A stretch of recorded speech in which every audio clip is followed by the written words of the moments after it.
Helmet খুলে একটা ভোদর, সেলিব্রেশনটাও super cool. ডাগআউটে টিমমেটরা তখন ব্যস্ত শান্তকে তালি বাজিয়ে অভিনন্দন জানাতে। খানিক বাদে এগিয়ে এলেন মুশফিকুর রহিমও। নাজমুল শান্ত শোতে বিপিএল এর প্রথম ম্যাচেই মন খারাপ সিলেটের। সিলেটে এদিন টস হেরে ব্যাটিংয়ে নেমে শুরু থেকেই চালিয়ে খেলতে শুরু করে সিলেট টাইটান্সের দুই ওপেনার সাইম আইয়ুব আর রনি তালুকদার। ৫ নম্বর ওভারে বিনুরা ফার্নান্দোর বলে ২৮ রান করে আউট হন সাইম, তবে জাজাইকে সঙ্গে নিয়ে রানের চাকা সচল রাখেন রনি।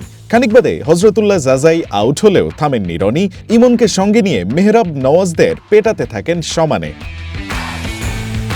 ১৩ নম্বর ওভারে লামিছানের বলে ৪১ রান করে আউট হন রনি। তারপরেই আফিফকে সঙ্গে নিয়ে রাজশাহীর বোলারদের ওপর তাণ্ডব চালাতে শুরু করেন ইমন।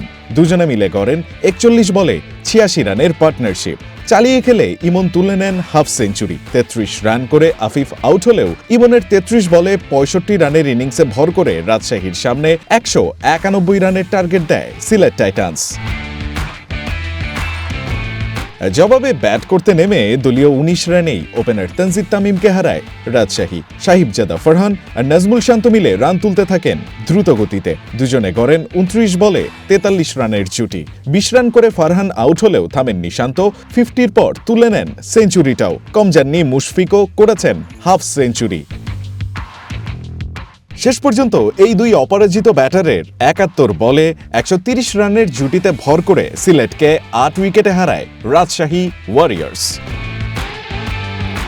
Ryan Ahmed, one sports desk.